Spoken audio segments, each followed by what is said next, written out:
இதுவே அடிச்சுட்டா. நாம நாமத்தை சொல்லும்போது அவரையே அடிச்சுட்டா. ஆனா நித்யானந்த பிரபு வந்து பகவான் கிட்ட கேக்குறாராம், இவாளுக்கு வந்து இவா என்ன அடிச்சிருந்தா கூட பரவாயில்ல, இவாளுக்கு வந்து நாம சொல்ற மாதிரி இவாளுக்கு அனுகிரகம் பண்ணுங்க அப்படின்னு அவர் கேக்குற மாதிரி பகவான் வந்து அந்த திருடனுக்கு தயை பண்றான். அதாவது மகான்களோட கருணை வந்து அபரிவிதமான கருணை. அந்த கருணைக்கு வந்து ஒரு எல்லையே இல்லை. அந்த அந்த அந்த அந்த கருணையை வந்து நம்மளுக்கு சொல்றதுக்கு கூட நம்மளுக்கு வந்து நம்மளுக்கு ஒரு வார்த்தை இல்லை. இந்த இவாள்லாம் அந்த வெங்கடேசன் மாமா மாதிரி, அண்ணா மாதிரி இவாள்லாம் தயை கூர்ந்து இந்த நாமங்கள்லாம் சொல்லுங்கோ. இதெல்லாம் சாதாரணமா நம்மளுக்கு கிடைச்ச நாமங்கள் இல்லை. நீங்க வந்து உங்க வீட்டுல பாக்குற பெருமாள் ரூம்ல வந்து வச்சு பூஜை பண்ற அந்த உருவங்கள்லாம் சாதாரணமா நம்மளுக்கு கிடைச்சது இல்ல. ரிஷிகள் முனிகள்லாம் வந்து ஒண்ணுமே சாப்பிடாத வெறும் காத்த மட்டும் சாப்பிட்டுட்டு பல வருஷ காலம் தபஸ் பண்ணி அந்த வேதம் வந்து அந்த பகவான் வந்து அவளுக்கு மந்திர ரூபத்தையும் இந்த மந்திரத்துக்கு இந்த ரூபம்னு அனுகிரகம் பண்ணி அதெல்லாம் வந்தது அப்படின்னு அதெல்லாம் அவ நம்மளுக்கு வந்து தயை கொடுத்து அருளினத இவாள்லாம் நம்மளுக்கு எடுத்து கொடுக்குறா இல்லையா. இவாள்லாம் வந்து நம்மளுக்கு வந்து அதெல்லாம் அழகா வந்து ஒரு நீங்க வந்து எல்லா புஸ்தகத்தையும் எல்லா இதையும் போய் படிக்க வேணாம், இதெல்லாம் நாங்களே கொடுக்குறோம் அப்படின்னு கொடுக்குறா. நம்மளோட வேலை என்னன்னா இதெல்லாம் இவாள மாதிரி பெரியவா கிட்ட இருந்து நம்ம ரிசீவ் பண்ணிட்டு நம்ம அதெல்லாம் அனுபவிக்கிறது தான். அதாவது பகவான் வந்து எல்லா இடத்துலயும் எல்லா நேரத்திலயும் நம்ம கூடியே இருப்பான். சாட்சாத்தா நம்ம பக்கத்திலேயே இருக்கான் பகவான். எப்பயுமே நம்மளுக்கு வந்து நம்ம கூடியே இருப்பாங்கிறதுக்கு ஒரு பெரிய உதாரணம் வந்து மகாபாரதம்ங்கிற அந்த இதிகாசம் தான். பகவான் எப்படி கூடியே இருக்கான் இல்லையா. ஒரு ஸ்டெப்லயும் கௌரவர்கள் வந்து எப்படிலாம் பாண்டவர்களை கொலை பண்ணணுமோ அப்படிலாம் பாக்குறா. அரக்கு மாளிகையில வந்து தீ வைக்கிறதா இருக்கட்டும், அப்புறம் மகாபாரத போர்லியா இருக்கட்டும், அதுக்கு முன்னாடி சூது விளையாடுறதுலயா இருக்கட்டும், எவ்வளவு சித்திரவதை பண்ணாலும் எவ்வளவு கொடுமை பண்ணாலும் பகவான் கூடியே இருக்கான். கிருஷ்ணன் வந்து கூடியே இருக்கான். ஏன்னா இவாள்லாம் பௌராணிகர்கள்லாம் என்ன சொல்றா, அசுரர்களா வந்தா நம்மளுக்கு தெரியும் இவன் அசுரன்னு தெரியும். ஆனா எல்லா அசுரர்களும் மானிட ரூபத்துல ஒளிஞ்சிட்டு இருக்காளாம். சகஸ்ர கவச்சன் வந்து கர்ணனா இருக்கான், காலநேமி துரியோதனனா இருக்கான். அந்த மாதிரி ஒரு அசுரனும் மனிதர்கள் வடிவுல இருக்கான். அப்போ வந்து வெளில இருந்து பாக்குறதுக்கு தான் மனிதனா தெரியும், ஆனா உள்ளுக்குள்ள வந்து ஒரு அசுரன் உட்கார்ந்து இருக்கான். அவனை எப்படி தெரியும்? அந்த மாதிரி இருக்கிற காலத்துல அந்த பகவான் கூடியே இருந்து ரட்சிக்கிறாரு. இல்லைன்னா அந்த அக்ரோனிய வந்து ஜெயிக்க முடியுமா? ஒரு துரோணாச்சாரியர், ஒரு கிருபாச்சாரியர், ஒரு அஸ்வத்தாமன், ஒரு பீஷ்மர், இவ்வளவு வந்து சிறந்த வீரர்கள் இருக்கா. ஒரு கர்ணன், இவ்வளவு சிறந்த வீரர்கள் இருக்கா. இவாளை தாண்டி அந்த கௌரவ சேனையை வந்து பீட் பண்ணிட முடியுமா? ஆனா அந்த பக்கம் நாராயணி சேனை இருக்கு, இவ்வளவு பேர் இருக்கா. ஆனா இந்த பக்கம் யார் இருக்கா? விற்பெரு விழவும் கஞ்சனும் மல்லும் வேழமும் பாகனும் வீழ செற்றவன் தன்னை பரவனி செய்த சிவரது துயர்களை தேவை பத்தலர் வீய கோல் கையில் கொண்டு பார்த்தன் தந்தேர் முன்னின்னானை சிற்றவை பணியால் முடிதுறந்தானை திரு அல்லிக்கேணி கண்டேனேன்னு நரநாராயணால தபஸ் பண்ணதால பகவான் அர்ஜுனனோடையே இருக்கான். அர்ஜுனனுக்கு சாரத்தியம் பண்ணி எப்படிலாம் பகவான் தன்னோட இன்டெலிஜென்ஸை நிரூபிச்சு ப்ரூவ் பண்ணி ஒரு மகாரதர்களையும் ஜெயிச்சு பகவான் வந்து தர்மம் எந்த பக்கம் இருக்கோ அந்த பக்கத்துக்கு வந்து அந்த வெற்றியை தேடித்தான். மகா வில்வித்தைக்காரனான அந்த கர்ணனை வந்து முறியடிச்சு துரோணரை முறியடிச்சு, துரோணரை வந்து முறியடிக்கவே முடியாது. ஏன்னா துரோணருக்கு எதிர்த்தாப்புல சண்டை போடுற பாண்டவர்கள் எல்லாம் துரோணரோட ஸ்டூடெண்ட்ஸ் தானே. எப்படி ஒரு மாஸ்டரை வந்து ஒரு ஸ்டூடெண்ட் பீட் பண்ண முடியும்? ஆனா அதையும் முறியடிக்க வச்சு அதுக்கப்புறம் வந்து பீஷ்மரை முறியடிச்சு எல்லாத்துக்கும் ஒரு புத்தி சாதுரியமா பகவான் பண்ற எவ்வளவு. அதாவது மகாபாரதத்தை வந்து நம்ம இன்னைக்கு ஆரம்பிச்சோம், கேட்டோம், முடிச்சோம் அப்படின்னு இல்லாம ஒரு விஷயமா பார்க்க எவ்வளவு கதைகள். பாரதத்தின் கதை, பரத வம்ச கதை, ஞாலத்தின் புதிய மும்பை, யுகங்கள் அழிக்காத உண்மை அப்படின்னு அந்த சீரியல் அந்த பாட்டு உரிமை. அதாவது எவ்வளவு யுகங்கள் கடந்துட்டு இன்னி வரைக்கும் எவ்வளவு ஜெயத்ரதன் வந்து ஒரு கிளை கதையும் எவ்வளவு அழகான கதைகள் தெரியுமா? ஜெயத்ரதன் வந்து வரம் வாங்கியிருக்கான். ஜெயத்ரதன் யாரு? துரியோதனனோட தங்கையான துச்சலையோட ஹஸ்பண்ட். அவன் வந்து வரம் வாங்கியிருக்கான், ஒரு நாள் வந்து பாண்டவர்களை வந்து என் கண்ட்ரோல்ல கொண்டு வருவேன்னு. அந்த எல்லா பாண்டவர்களையும் ஒரு நாள்ல கண்ட்ரோல்ல கொண்டு வந்து அபிமன்யுவை வந்து தனித்துவப்படுத்தி சக்கர யுகத்துல அபிமன்யுவை கொன்னுடுறான். அதே அதே அதே நேரத்துல அர்ஜுனன் என்ன பண்றான்? சபதம் பண்றான், சூரிய அஸ்தமனத்துக்கு முன்னாடி நான் ஜெயத்ரதனை கொல்லுவேன், இல்லைன்னா நான் அக்னி பிரவேசம் பண்ணிடுவேன் அப்படின்னு. அப்ப என்ன பண்றாரு பகவான்? சூரிய அஸ்தமனத்துக்கு 2 நாளைக்கு இருக்கிறதுக்கு முன்னாடியே சக்கரத்தாழ்வாரை வச்சு மறைச்சிடுறாரு சூரியனு. அப்புறம் வந்து வெளியில வரான். இல்லைன்னா அவன் எங்க இருப்பான், இல்லைன்னா அவன் எங்க இருப்பான்னு யாருக்குமே தெரியாது, எங்கேயோ ஒளிச்சு வச்சிருக்காங்க கௌரவர்கள். அப்ப உடனே வெளில வந்து அவனை அடிச்சா மட்டும் போறாது, அவனை அடிச்சு அவன் தலை யார்கிட்ட உழறதோ அவன் தலையை யார் கீழே போடுறாளோ அவளோட தலை 1000 மடங்கா வெடிச்சிரும் அப்படின்னு அவனுக்கு வந்து ஒரு இது இருக்கு. அவப்பா ஒரு வரம் கொடுத்துருக்கான்.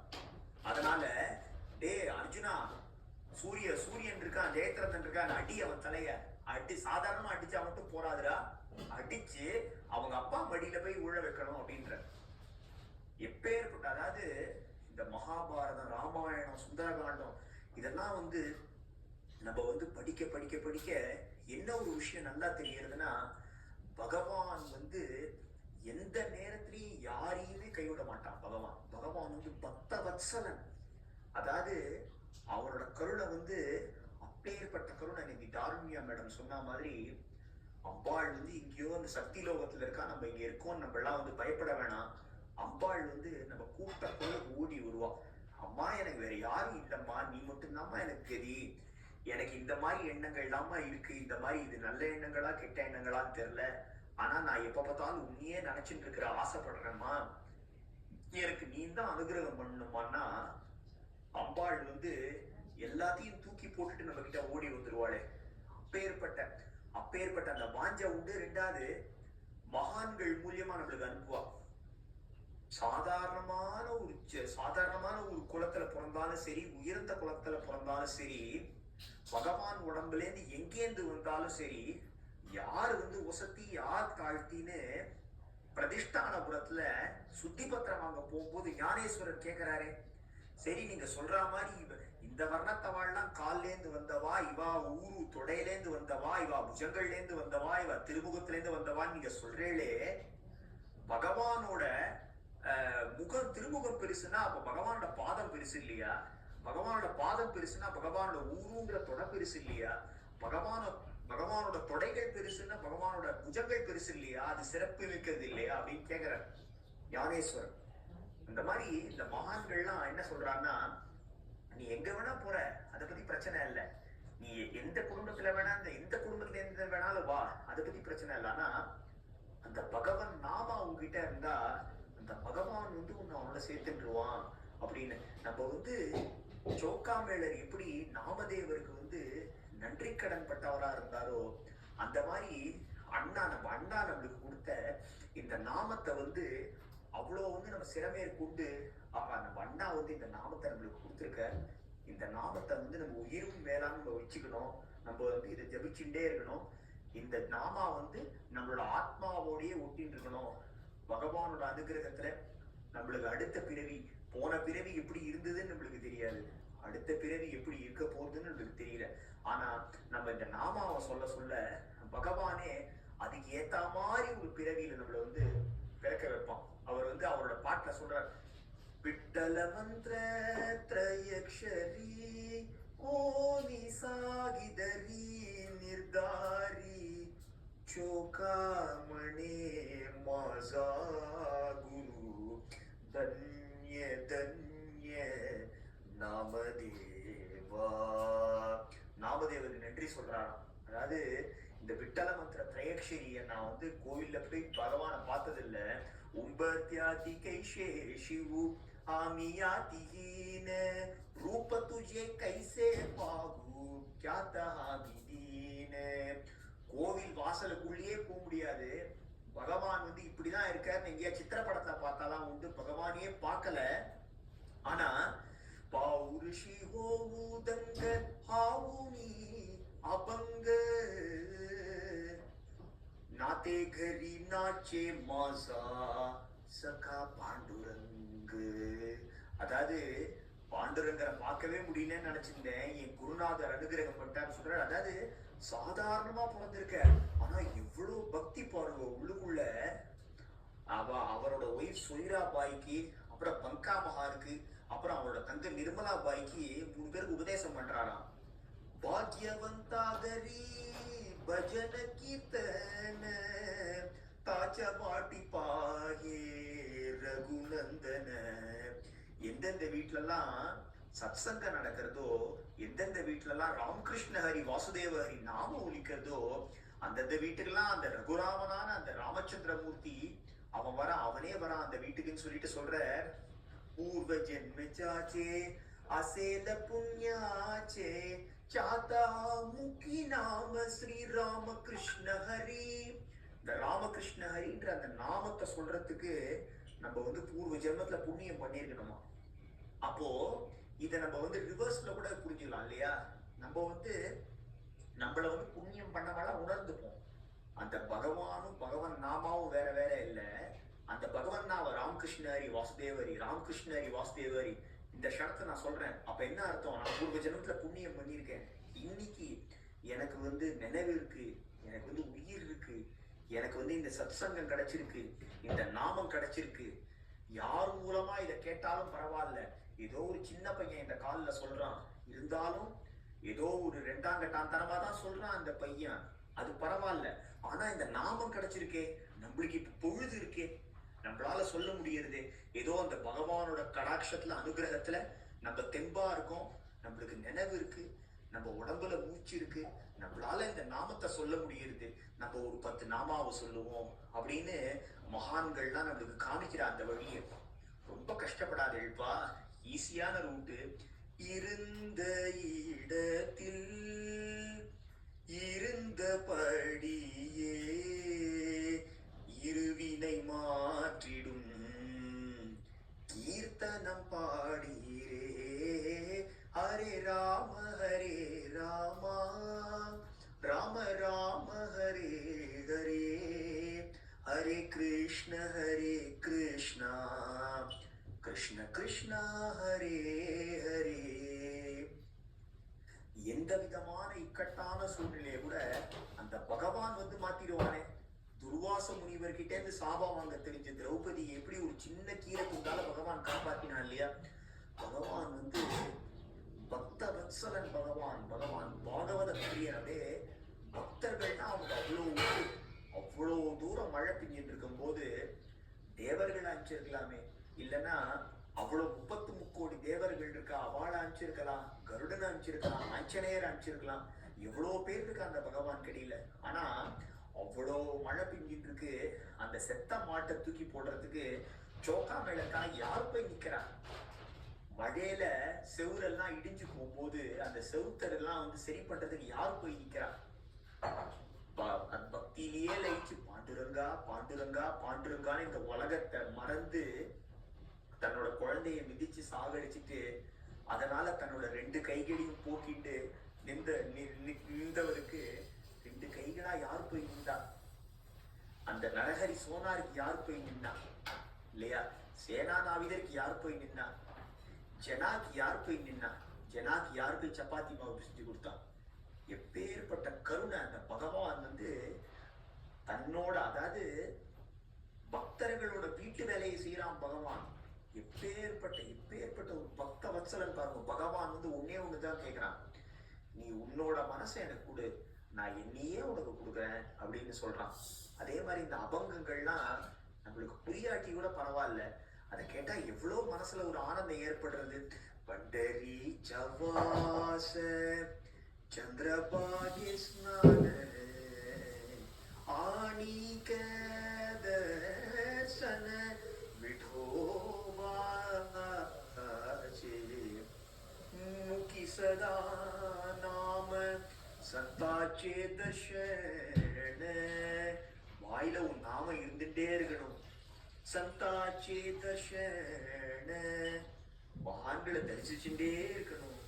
ஜனி ஜனார்தன ஐசா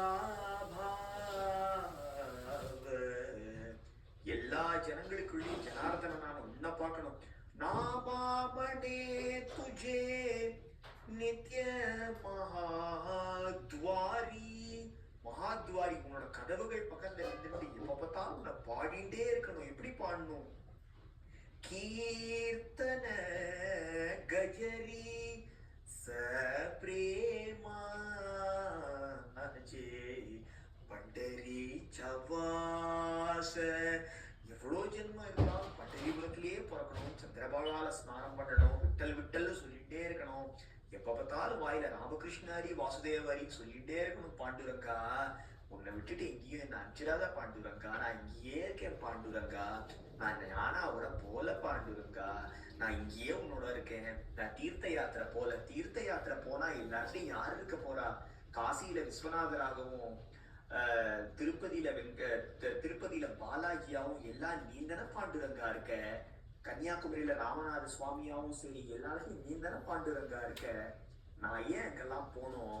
நான் இங்கே இருக்கேன் பாண்டுரங்கா, நான் கூடியே இருக்கேன் பாண்டுரங்கா, எப்பயும் விட்டல விட்டல விட்டலன்னு உன்னையே சொல்லிட்டு இருக்கேன் பாண்டுரங்கா. இந்த திரையக்ஷரியோட எனக்கு வேற ஏதாவது வேணுமா? வேற ஏதாவது கொடுத்தாலும் தகுமா? வைகுந்தம் வேணுமா, இல்ல பார்க்கடல் வேணுமா, இல்ல கைலாசம் வேணுமா, இல்ல சக்தி பீடம் வேணுமா, இல்ல ஸ்கந்தலோகம் வேணுமா? இதெல்லாம் வேணாம் பாண்டுரங்கா. உன்னோட ஒரு இது போரும், உன்னோட அந்த விட்டல நாம போரும், விட்டல மந்திர திரையக்ஷரி போருவேன். திரையக்ஷரி கிடைச்சப்பறம் நம்மளுக்கு எல்லாம் வேற ஏதாவது வேணுமா? எதுவுமே வேணாமே. நம்ம எல்லாருமே ஆல்ரெடி சம்சார சாகரத்தை கடந்துட்டோம். ஏன்னா நம்ம கையில என்ன இருக்கு? அதாவது ஒருத்தருக்கு வில்வித்தை தெரியும், அவர் கையில ராமரோட அனுகிரகத்துல ராம பானம் இருக்குன்னா அந்த ராம பானத்துக்கு எதிரா உலகமே நின்றாலும் உலகம் தோத்துடுவேன். ஏன்னா அப்பேற்பட்ட சக்தி வாய்ந்த அந்த பானமாச்சு. அப்பேற்பட்ட அந்த நாமம், அந்த ராம பானம், அந்த ராம பானம் யாருது? ராமருது. ராமரும் ராமநாமமும் வேற வேற இல்லையா? அந்த ராமநாமம் நம்ம கிட்ட இருக்கு, அந்த சிவநாமம் நம்ம கிட்ட இருக்கு, இந்த விட்டல மந்திர திரையக்ஷரி நம்ம கிட்ட இருக்கு. இதோட நம்மளுக்கு வேற என்ன வேணும்? பகவான் என்ன கொடுத்தாலும் நல்லது கொடுத்தா அனுகிரகம், பகவான் நம்மள சோதிச்சா அனுபவம் அப்படின்னு எடுத்துட்டு அந்த பகவான் நாமாவை நம்ம சொல்லிட்டே இருந்தோம்னா எப்படி அபாயகரமான சர்ஜரி ஒரு பேஷண்ட்டுக்கு பண்ணி உடம்பு ஃபுல்லா கீரல் போட்டு எல்லா ஆர்கன்லயும் பண்ணாலும் அனஸ்தீஷியாங்கிற ஒரு மருந்து கொடுக்கறதால அந்த பேஷண்ட்டுக்கு எதுவுமே தெரியல, இருந்தாலும் அந்த சர்ஜரி நல்லபடியா முடியறதோ, இந்த கலி நம்மள என்னதான் துன்புறுத்தினாலும், என்னதான் நம்மளுக்கு மன உளைச்சல்களை கொடுத்தாலும், என்னதான் நம்மளுக்கு நம்ம நிம்மதியை இல்லாம பண்ற மாதிரி எல்லாமே பண்ணா கூட அந்த பகவான் நாமாவை சொல்ல சொல்ல பகவான் என்ன பண்ணுவான்? இதெல்லாம் நம்மளுக்கு வரும்.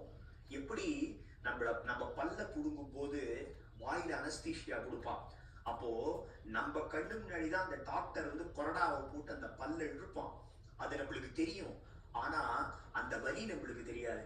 ஏன்னா அந்த அனஸ்தீஷியா கொடுத்துருப்போம். அந்த மாதிரி நம்ம வாழ்க்கையில பகவான் நாமா சொன்னா நம்மளோட துன்பங்கள்லாம் இன்னைக்கே ஓடி போயிடும் கிடையாது. அது பாட்டுக்கு ஒரு பக்கம் நடக்கதான் செய்யும். நம்ம கர்ம வினையால நம்ம என்னென்ன அனுபவிக்கணுமோ எல்லாம் அனுபவிச்சுட்டு தான் இருப்போம். நம்ம கண்ணு முன்னாடிதான் அனுபவிப்போம், நம்மளே டைரக்டா அனுபவிப்போம். ஆனா அந்த வலி நம்மளுக்கு தெரியாது. ஏன்னா நம்ம கிட்ட பகவான் நாமா இருக்கும். பிரகலாதன் இந்த மகாவதார் நரசிம்மால கேட்கிற, எனக்கு ஒரே ஒரு வரம் தான் சுவாமி நீங்க கொடுக்கணும், எந்த தருணத்திலையும் நான் உங்களை மறக்க கூடாது, எப்ப பார்த்தாலும் உங்களையே நினைச்சிட்டு இருக்கணும் அப்படின்னு அந்த கேட்கிற அந்த குழந்தை, அந்த பிரகலாதன் கேட்கிற எவ்வளவு அளவுக்கு பக்தி. குழந்தை எங்கேயாவது கை காமிச்சிட போறான்னு பகவான் சர்வவியாபியா உட்காந்துட்டான் எல்லா இடத்துலயும். அந்த மாளிகையில சின்ன குழந்தை தானே, அறியாமையால எங்கேயோ கை காமிச்சிட போறதுன்னு பகவான் சர்வவியாபியா அவ்வளவு தூரம் எல்லா இடத்துக்கும் வந்துட்டான்.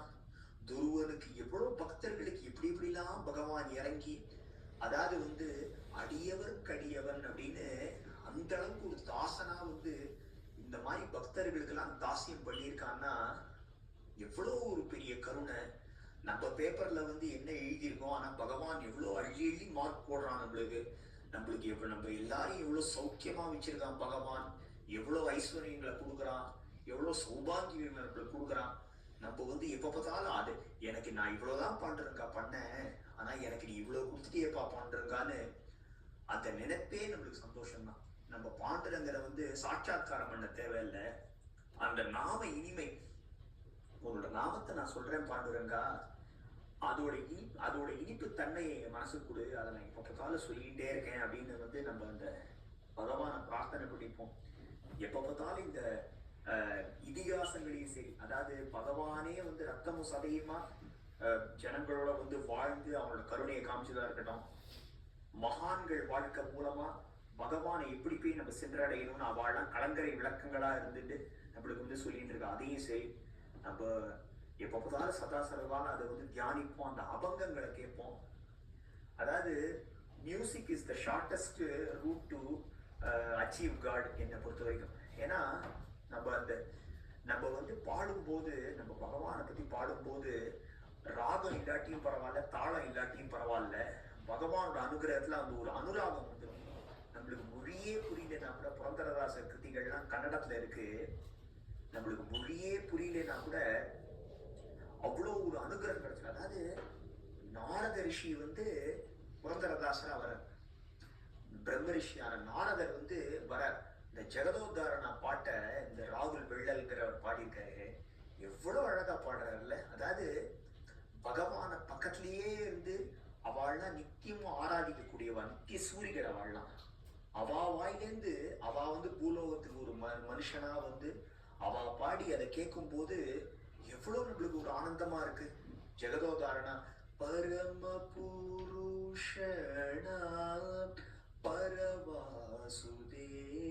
பரவாசுதேவனா புரந்தர விட்டலனா அடிஷினலிஷோதா ஜெகதோதாரணா.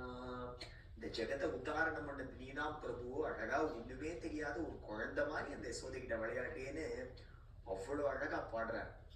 எவ்வளோ, அதாவது அந்த அந்த மாதிரி, அதாவது வந்து இந்த அன்னமாச்சாரியரா இருக்கட்டும், பத்ராசர ராமதாசர், கனகதாசர், இந்த மாதிரி பக்தர்கள்லாம் தன்னோட மனசை சுத்தப்படுத்திட்டு அந்த அளவுக்கு தனக்குள்ள அந்த பக்தியை உருவேற்றிட்டு அவ கொடுக்குற இந்த பாமாலைகள், அவ கொடுத்த இந்த பாமாலைகளா இருக்கட்டும், திவ்ய பிரபந்தம், தேவாரம், திருவாசகம், திருவம்பாவை, திருப்பாவை, இதெல்லாம் அதுக்குள்ளுக்குள்ள எவ்வளோ ஒரு பக்தி இருக்கு. ஆண்டாள் எவ்வளோ அழகா ஒரு பாசத்தையும் எவ்வளோ அழகா கொடுத்துட்டு போயிட்டா. ரொம்ப கஷ்டப்படாது. பகவான் வந்து ரொம்ப சாதாரணமான பகவான் அடையறதுக்கு நீ ரொம்ப மெனக்கெட வேணா. மந்திர ஏ மந்திர மெச்சி நீ கெடபேடா. அதாவது பல கஷ்டமான மந்திரங்களை உபதேசம் வாங்கிட்டு அதுக்கு அங்கன்யாசம் கரண்யாசம்லாம் பண்ணி சொல்றது நல்லது, நான் இல்லைன்னு சொல்லல, நீங்க பண்ணுங்கோ. ஆனா உங்களுக்கு வெகு சுலபமா ராமநாமம் கிடைச்சிக்கிட்டே. எந்த ஒரு ராமநாமம் வந்து ஒரு சாதாரண வேடுவனா இருந்தவரை வால்மீகியா மாத்தி ராமாயணம்ங்கிற மகா காவியத்தையும் எழுத வச்சு, ராமர் இருக்கிற சமகாலத்திலேயே அவரை வந்து ராமர் கூட பேச வச்சதோ, அப்பேற்பட்ட நாமமே நம்ம கையில இருக்கு. அதனால வந்து நீங்க வேற எதையும் தேடி போவேனா, இத ஒன்னே போரும் அப்படின்னு அவன் சொல்ற மாதிரி. இதெல்லாம் வந்து நம்மளுக்கு இந்த ஸ்லோவர் கிளாஸ் மூலியமா இந்த பகவன் நாமாவா இருக்கட்டும், இந்த பஜனைகளா இருக்கட்டும், இந்த பாடல்களா இருக்கட்டும், இந்த கதைகளா இருக்கட்டும், இதெல்லாம் நம்மளுக்கு வந்து பகவான் அழகா ஒரு கிஃப்டா கொடுத்துருக்கான். இதெல்லாம் எடுத்துக்கோ எடுத்துக்கோ எடுத்துக்கோ, இதெல்லாம் வந்து பிரயோஜனப்படுத்திக்கோ. வாழ்க்கையில மற்ற எதுவுமே வந்து நித்தியம் கிடையாது. இந்த பகவன் நாமாவும் பகவத் சிந்தனையும் மகான்களை பத்தி இந்த நினைப்பும் தான் நம்மளுக்கு வந்து கூடியே வரும். வேற எதுவும் வராதுப்பா. நீ இங்க சேர்க்கிற செல்வம் எல்லாம் கூட வராது. இந்த வாழ்க்கைக்கு வேணா அது பிரயோஜனமா இருக்கும், ஆனா வந்து இந்த வாழ்க்கைக்கு வேணா பிரயோஜனமா இருக்கும். இதுக்கு அடுத்து போற வாழ்க்கையில அது வந்து பிரயோஜனப்படாதுப்பா. பகவன் நாமாதான் உனக்கு வந்து கூட வரும், நீ செஞ்ச தர்மம் தான் கூட வரும்ன்ற மாதிரி நம்ம வந்து எவ்வளவுக்கு எவ்வளவு முடியுமோ அவ்வளவுக்கு எவ்வளவு பகவன் நாமாவையும் பக்தர்களோட கதையும் இங்கேருந்து எடுத்துப்போம். அதெல்லாம் நம்ம ஜீவாத்மான்ற அந்த கூட்டுக்குள்ள நம்ம வந்து ஒழிச்சு வச்சுப்போம். எதுக்குமே நம்ம வந்து, அதாவது நம்மளுக்கு வந்து பகவன் நாமா இருக்கு, பகவான் இருக்க, அண்ணா மாதிரி ஒரு நல்ல ஒரு குரு கிடைச்சிருக்க. அவர் கருணையில நம்மளுக்கு வந்து எல்லாம் நம்மளுக்கு சொல்றார்.